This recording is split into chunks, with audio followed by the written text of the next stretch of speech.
Hello everyone, welcome back to my channel. আশা করি আপনারা সকলে খুব ভালো আছেন আর আমিও ভালো আছি। তো আজকে আমি যাচ্ছি খুব সুন্দর একটা জায়গায়। আপনারা ব্লগটা শেষ পর্যন্ত দেখতে থাকুন, তাহলে জানতে পারবেন আমরা আজকে কোথায় যাচ্ছি।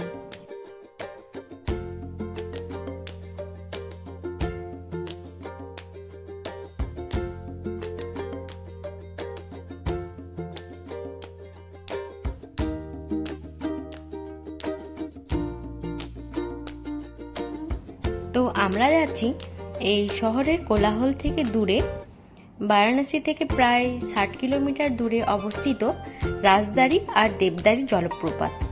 এইগুলো কাইমুর পাহাড়ের ভেতরে লুকিয়ে আছে আর প্রকৃতি প্রেমীদের জন্য একদম পারফেক্ট একটা স্পট।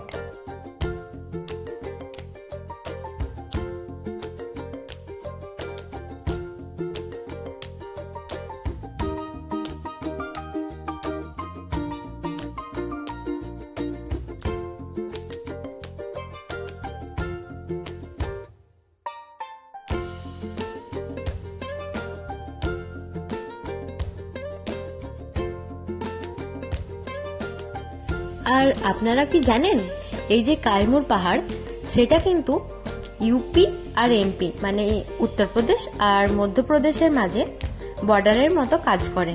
এটা একটা দারুণ জায়গা, একদিনের জন্য ঘুরে আসার জন্য একদম পারফেক্ট।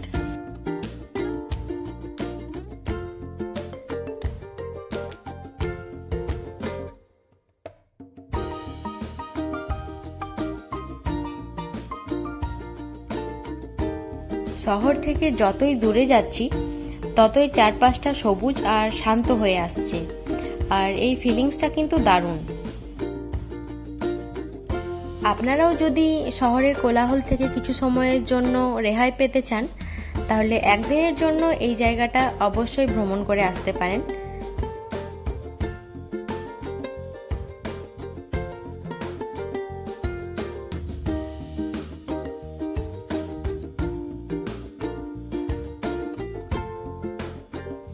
আমরা এবার প্রায় রাজদারি আর দেবদারি ওয়াটারফলের কাছাকাছি চলে এসেছি। এখানে টিকিট কাটতে হয়। টিকিটটার দামটা আমার ঠিক মনে পড়ছে না, 30 টাকা মতো হবে হয়তো। তো আমরা ওয়াটারফলের প্রায় কাছাকাছি চলে এসেছি। এখানে টিকিটটা কেটে এবার ভেতরে ঢুকে যাব।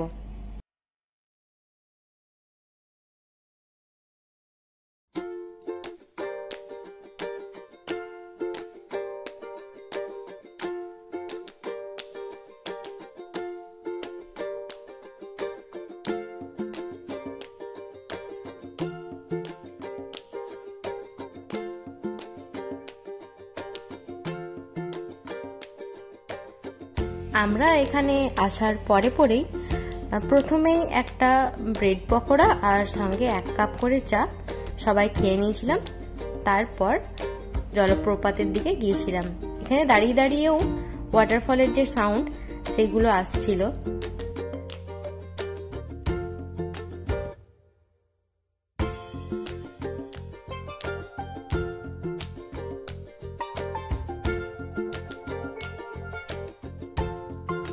এটাই হলো সেই রাজদারি জলপ্রপাত।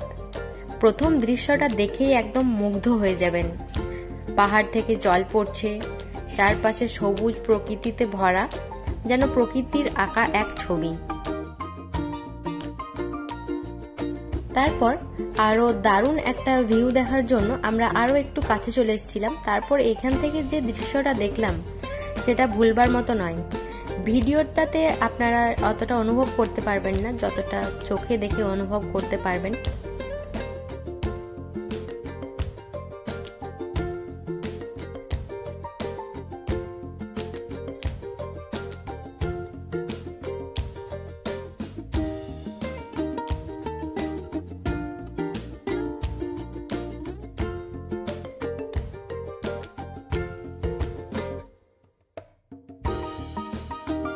এখানে গেলে আপনারা দেখতে পাবেন অনেক ফ্যামিলি এবং ফ্রেন্ডসরা মিলে পিকনিক করছে। এটা কিন্তু পিকনিক করার জন্য দারুণ একটা জায়গা।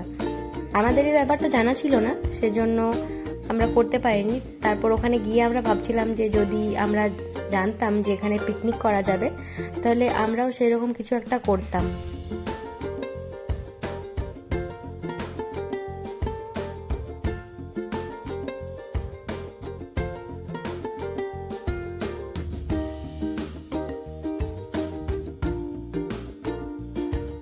শুধু যে মূল জলপ্রপাতটাই সুন্দর ছিল তা কিন্তু একদমই নয়। জলপ্রপাতের একটু উল্টো দিকে এসে এখানে আপনারা জলের যে এই ধীর গতি এটা দেখতে পাবেন। এখানে সুন্দরভাবে বসে সময় কাটাতে পারেন, কিন্তু সাবধানে, কারণ এই পাথরগুলো হয় পিচ্ছিল, তো খালি পায়ে চলার চেষ্টা করবেন আর কমফোর্টেবল জুতো নিয়ে যাবেন সঙ্গে।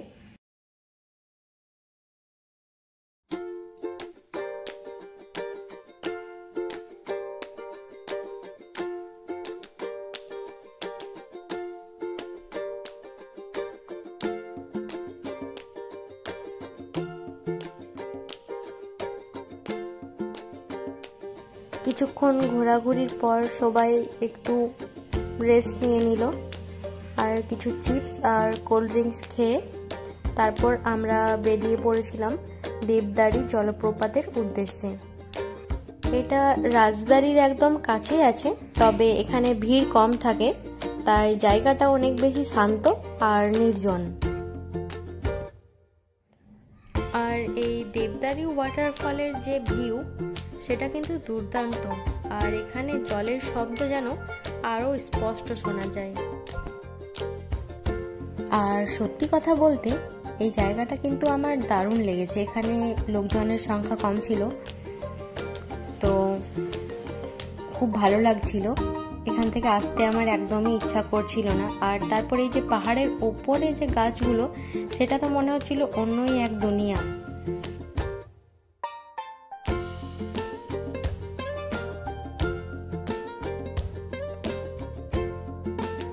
যতই দেখছি মন যেন তবু ভরছে না, মনে হচ্ছে দেখেই যাই আর এখানে থেকেই যাই।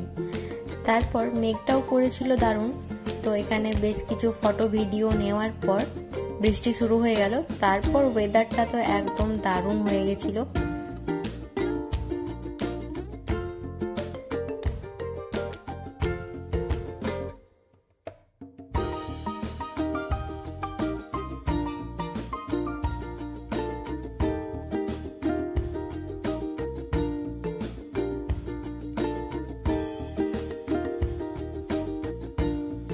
এবার আমরা আবার সেই কাইমুর পাহাড়ের যে লোকেশন সেখানেই চলে এলাম। আর বৃষ্টি হওয়ার কারণে ওয়েদারটা তো একদম দারুণ হয়ে গিয়েছিল। আর পথের পাশে দেখলাম কিছু বাচ্চা মিলে ভুট্টা বিক্রি করছে।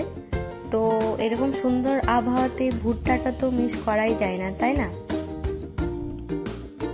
এই সুন্দর লোকেশনে সবাই মিলে ভুট্টাটা এনজয় করলাম।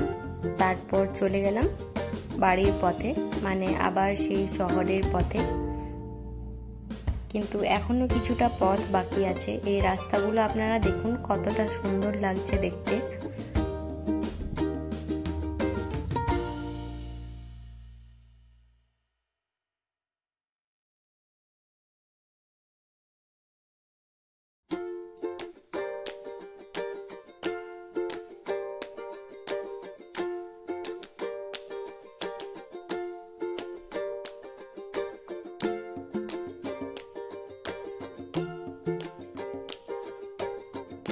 বাড়ি ফিরতে ফিরতে প্রায় 4:30-5টা বেজেই গিয়েছিল। তো আমরা ভেবেছিলাম যে রাস্তাতেই কোথাও লাঞ্চটা সেরে ফেলবো। ঠিক সেই মতোই একটা রেস্টুরেন্টে আমাদের স্যার আমাদেরকে নিয়ে গেছিলেন, সেখানে খাওয়া দাওয়া করেছিলাম। খাওয়া দাওয়া বেশ ভালোই ছিল। আর আপনাদের যদি আমার এই ভিডিও ভালো লাগে তাহলে লাইক, কমেন্ট আর শেয়ার করবেন। চ্যানেলটি অবশ্যই সাবস্ক্রাইব করবেন আর পাশে থাকা বেল আইকনটি অবশ্যই প্রেস করবেন, যাতে আমার নতুন কোনো ভিডিও এলে সবার আগে আপনার কাছে পৌঁছে যায়। ততদিন সকলে ভালো থাকবেন, সুস্থ থাকবেন। দেখা হচ্ছে খুব তাড়াতাড়ি নতুন একটা ভিডিওতে। টাটা।